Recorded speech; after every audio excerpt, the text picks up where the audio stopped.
It's me, Vicki Marie. Hope you're all well. I've just finished classes and I can't stay on long because I'm off to have my lunch soon. But I just wanted to do this live. Sorry, it's a bit impromptu. But, you know, I can see people are coming in and hopefully we'll catch up on replay. But just some things that I noticed on Twitter that I think you'll find interesting. You know, I like to show you things that'll be interesting. And something that's occurred to me, sorry, thank you to all my subscribers, etc. As per the banner, I'm not going to go into it all this time. Just something that's occurred to me watching these things I've been looking at, going to look at Sheriff Gaylor speaking about the Rachel Morin case. You know, the world has become such a small place now. It's like you can run, but you can't hide. Now, it may have taken 10 months to catch Rachel's killer, but he's caught. You know, that's the main thing. You know, despite traveling, you know, all across the world or across, you know, vast parts of the world, El Salvador and America is a massive place to sort of, it's hard to catch someone in America because it's huge. And this guy was an illegal immigrant, so there's no paper trail for him, etc. So they've had to really, you know, the way that they've tracked down this guy, the more the information that's going to come out is going to show just what a brilliant job everybody has done in law enforcement and in genealogy, etc. in this tracking down this person. It's not been an easy job and it's been frustrating. It must have been awful for the family. I mean, it's still awful for the family, of course. You know, it doesn't alter the fact that Rachel is gone and this man has taken Rachel away from them. But at least they know he's not out enjoying himself, living his best life, while everybody else is desolated behind him. So let's just have a look at Rachel before I start. I just want to put her picture up because unfortunately in this first video we're going to look at, I think there's too many pictures, to be honest, of him and not enough of Rachel. But anyway, I understand because they're talking about how he was found. But we need to, you know, remember Rachel, very beautiful person inside and out. This is a picture of her Facebook page. Of a tattoo, obviously, that she had done, but you know, just all the photos are beautiful. But it's not only how she looked on the outside, you know, to all intents and purposes, Rachel was a good mum of 5 children. She was a nice person, and you know, she should be still here on this planet because this planet needs Rachel's. It does not need the other guy. I'm not going to mention his name. They'll mention his name in the videos as it goes along. But yeah, we need more Rachels and less hims. Okay, I'm just going to say hello to everybody while I've got Rachel's picture up. And then I'm going to get on with the video. So hi, Michelle. Hi, Maltese. Hi, Chumba. Hi, Kelly. Hi, Nick. Don't normally see you on a live in the daytime. Hope you're well. Okay, so let's have a look at this because I think you'll find this, I found this so interesting. So this is the sheriff, Sheriff Gaylor. We're going to look at him talking about how Rachel was caught. Sorry, not Rachel, about how Rachel's killer was caught, of course. So you did an interview on News Nation. I think a lot of things are going to come out about this investigation. And, you know, that's what we'll be interested to hear. And it is so interesting, you know, when we see, like we can see in the Anna Knezevich case, you know, her husband has been tracked. She went missing in Spain. She's from Colombia originally. She was a citizen of the United States. Her husband was in Serbia, travelled to Spain to do whatever he did to her, travelled back to Serbia. He's been tracked. He was then arrested in America, in Florida. Then the investigation has expanded to Colombia. You know, this is what I'm trying to say is the world is so small nowadays. these people think, you know, he thought because he was renting a car in Serbia and going to Spain, he wouldn't get found out. But, you know, all the police forces work together now, you know, and he has been found out and he's been arrested. We just need to find Anna's remains now. But Anna's remains will get found, and they'll be found through technology, through new technology, etc. Anyway, let's have a look at what Sheriff Gaylor's got to say about how this horrible man was caught. Investigation is Harford County Sheriff Jeffrey Gaylor. And while the news of the arrest certainly counts as a win for law enforcement, Sheriff Gaylor, I'm sure you're in no mood to celebrate. You join us live now. You've had his DNA for months. You had an image caught on a security camera in Los Angeles. How did you finally link the DNA to Martinez Hernandez? Well, that was all done. And then at our press conference, our partner, the Federal Bureau of Investigation Special Agent in charge of the Baltimore office, explained all the DNA stuff. And I say, you know, I've been in this field 40 years. A lot of it's passed me by. He explained how that narrowed down the pool and allowed us to come up with eventually all the way down to one person and put a name with the So it sounds like, from what he's saying, you know, from my impression is, and maybe I'm wrong, it's like through genealogy they've been tracking him. They must have had some other, maybe did they have other DNA on record that it came up, it was related to his DNA? You know, this is the guy, of course, you know, it's just horrible to look at him. I still don't think he looks much like the photo fit. This, I think, was as he was arrested. He was in a bar, from what I can gather. So he was living his best life in a bar, as if, you know, he hadn't murdered, in fact, 2 women, because he murdered a woman in El Salvador as well. The person out of the video with the composite that we had, we've been able to match that DNA against evidence in the case, and that's what secured us the arrest warrant. Once we had the suspect name, we were able to secure the arrest warrant, and again met with great. Yeah, so from what I can gather, from what you're saying, let me listen to it again, because it just takes me a bit to think about. So it was a DNA link that somehow led them to this man, but of course they didn't have his DNA on the crime database, so they must have done it through genealogy, I presume. We had the suspect name, we were able to secure the arrest warrant, and again met against evidence in the case, and that's what secured us the arrest warrant. Once we had the suspect name, we were able to see the person out of the video with the composite that we had. We've been able to match that DNA against evidence in the case, and that's what secured us the arrest warrant. Once we had the suspect name, we were able to secure the arrest warrant, and again met with Rachel's family. And yeah, so once they got his name, then they got the arrest warrant, then they met with Rachel's family and said, now, one thing that is like the photo fit, of course, is the cap. He likes these caps, doesn't he? Because the cap he left behind at the Los Angeles apartment was one of these, but a red one. So that's his favourite cap by the look of it. God, there's I mean, he looks awful, you know, he looks just nasty, but also he's so young, and, you know, the youth of these, you know, to be 23 years old and a double murderer, probably 22, when he killed Rachel. Just what sort of, you know, how do they get into these lives?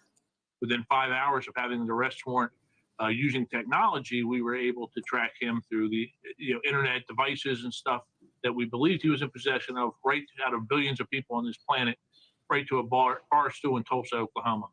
The FBI said that there was an investigation. So, yeah, this is the amazing thing, isn't it? Just like he said, out of the billions of people on this planet, they could trace one person down. Might have taken 10 months, but 10 months, when you sort of think about it in that perspective, 10 months not that long, is it, to track a person down? Even if you just took all the people in America, all the people in El Salvador, you know, to trace him to that bar in Oklahoma. It's incredible, isn't it? genetic genealogy team that helped crack this case? Is that what you're going to El Salvador? Is that what you think as well? Is that what you heard? Yes, and he explained it, and again, it's outside of my realm of expertise by a long way. I can tell you, without their assistance, without the assistance of our friends at the state police and their crime lab, the DNA evidence in this case, and science and electronic allowed us to go amongst. Now you can tell that Sheriff Gaylor doesn't know anything about all this stuff, does he? But the thing is, he's been in the service for 40 years. Everything's changed, and like he says, it's beyond his area of expertise. At least he's honest. So it's just, but see how everybody has worked together. And I think what impressed me the most was when I saw this map. You know, we look at how he's moved around. So he started, as far as we know, he started off in El Salvador. As far as we know, this is his first offence, but there could be others. In January 2023, when I think he would have been 22, he allegedly murdered a young woman in El Salvador. He's fled from there, gone over the border, and this is the bone of contention, isn't it? He's managed to go over the border without any checks, because there should be checks where it would be known, that he was on the run, because there was a red notice issued. Interpol did have, he was known. There was a red notice issued. So how was he allowed to cross the border into the United States?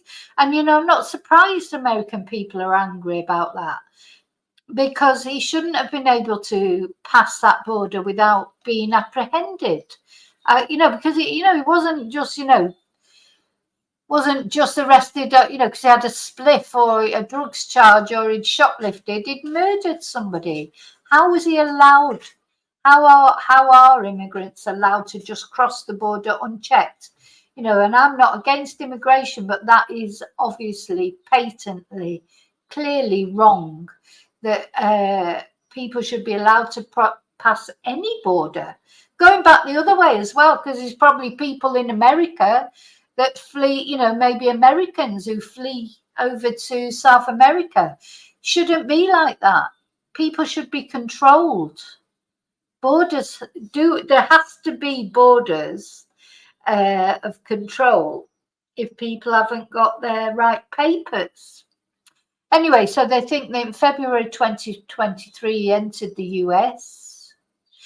Then, of course, now did he go straight to Los Angeles? Because that was the next we heard of him. March 2023 in Los Angeles, he attacked a 9-year-old girl and her mother during a home invasion.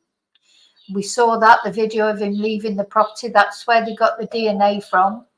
Then he's gone all the way over here, right over the other side of the country to Bel Air, where we have to still say allegedly killed Rachel Morin. And then, who knows where he went in the meantime, but where he's ended up, where he's finally been caught on June the 14th in Tulsa, Oklahoma. So he's a traveller, this guy. That's how I suppose he stayed out of custody, I suppose, by travelling around. Has he committed other crimes? They don't know of any others yet, but may well be that it transpires he has. Now he's been extradited to Baltimore, so he's going from Tulsa back to Maryland, and I expect Sheriff Jeff Gaylor is looking forward to interviewing him, I would imagine, and hoping that, because of course there's so many unanswered questions about Rachel. I was watching her mum being interviewed, and she said about the motive. I think the motive is clear. The motive was sex. That's the motive. He's, apart from the fact he's just a nasty piece of work, but why he actually murdered her, maybe that's unclear. But probably just so that she couldn't identify him. I think he's a fledgling serial killer. This guy, he'd already killed someone in January. He then went on and killed Rachel. He attacked those other people. He's a serial killer in the making, definitely in the early stages of serial killing, isn't he? And he would have carried on and carried on. I'd be very surprised if they don't.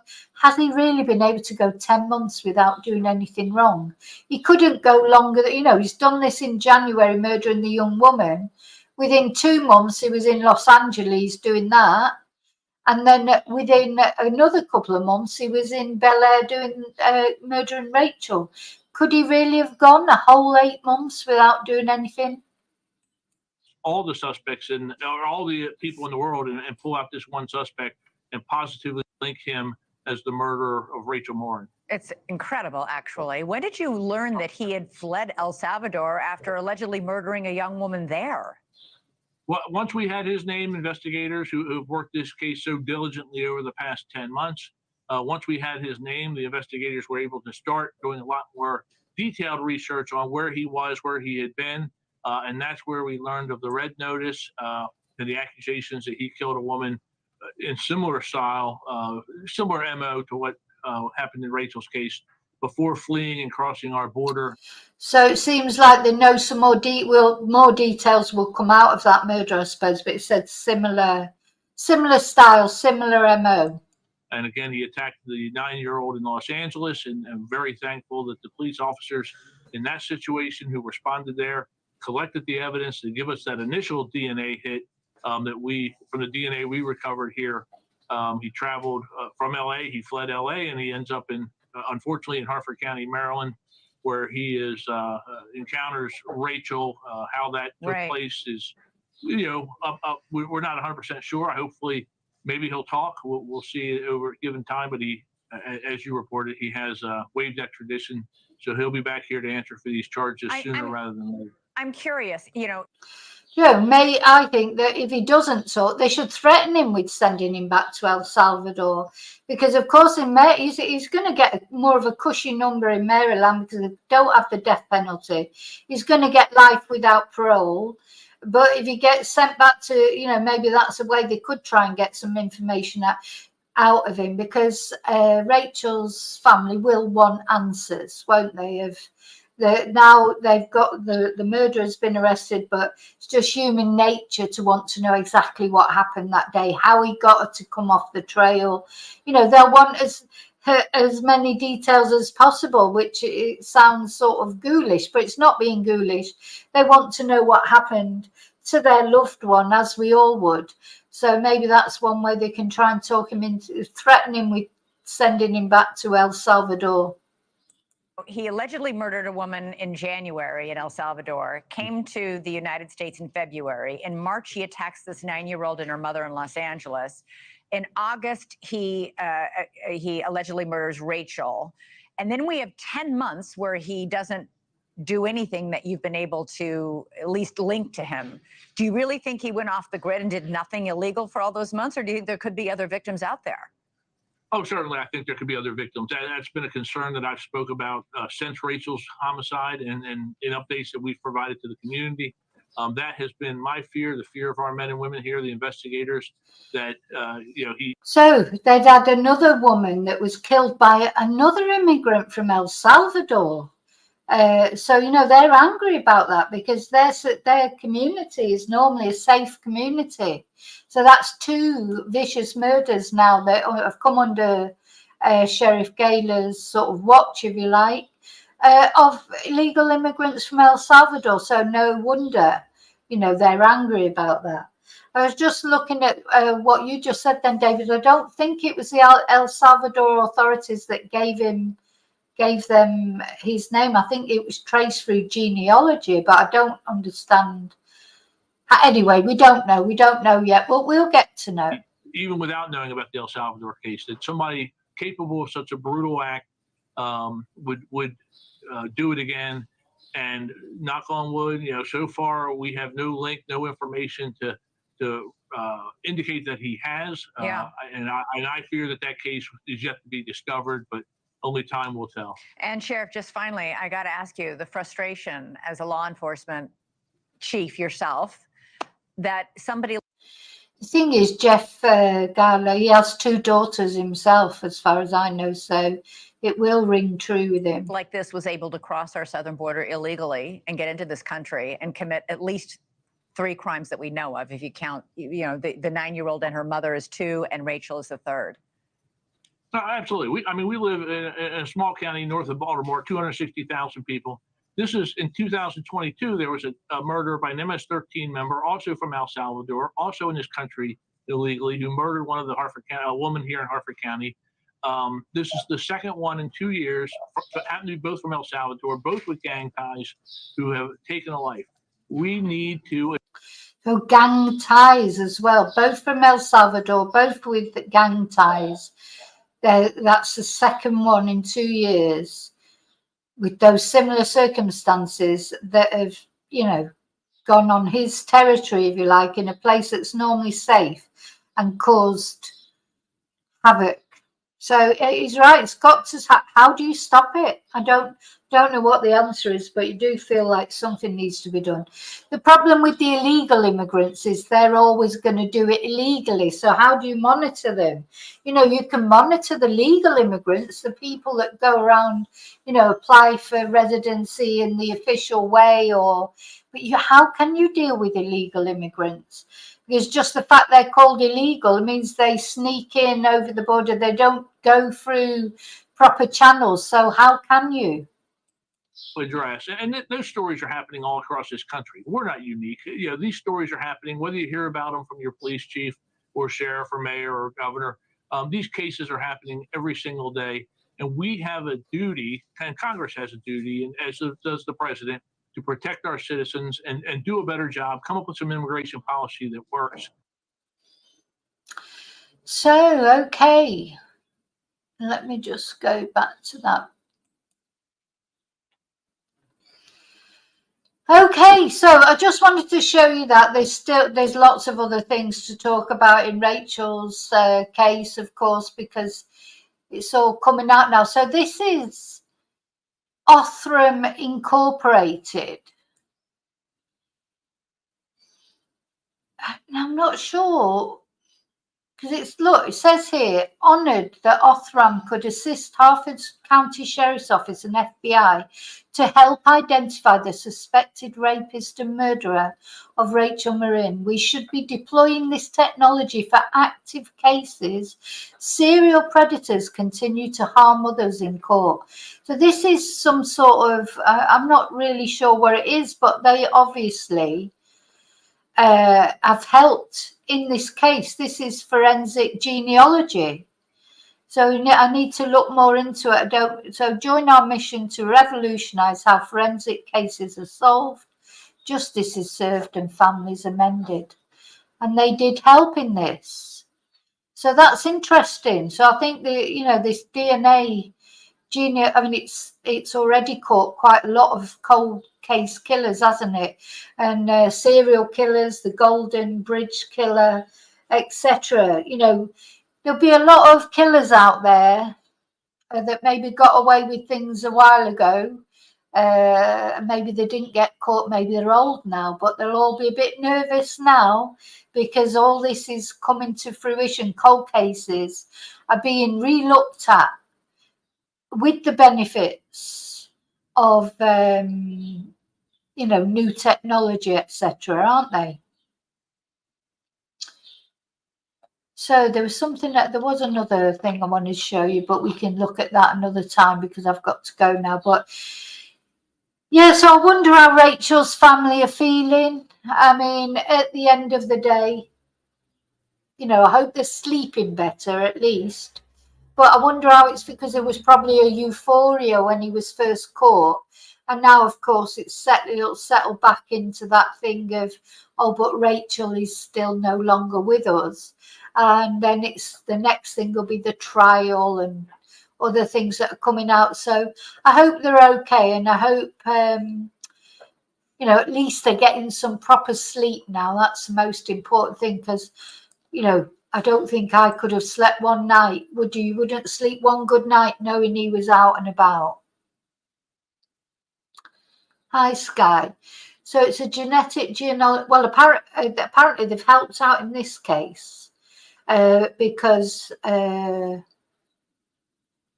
resourced, you know, that they've taken outside resources to help them solve the case, which is good. Hi, Nick. Oh, yeah, I remember you telling me that. Yeah. So, yeah, I've seen it, Michelle. I showed it on a video, the El Salvador mega prison. I showed it on a video that I did. Seen the prison.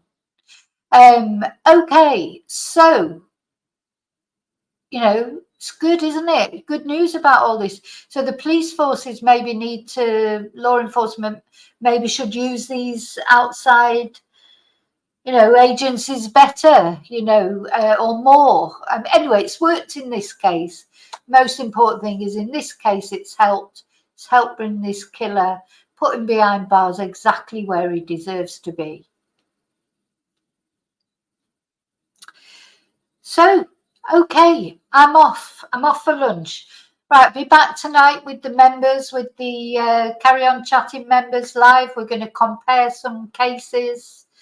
Anna Knezevich and Nicola Bully and Samantha Murphy and Rachel's cases. And I'm going to look at the similarities and the contrasts, the things that are the same, the things that are different, and where we're going from here with those cases. Now, Rachel's case has been solved.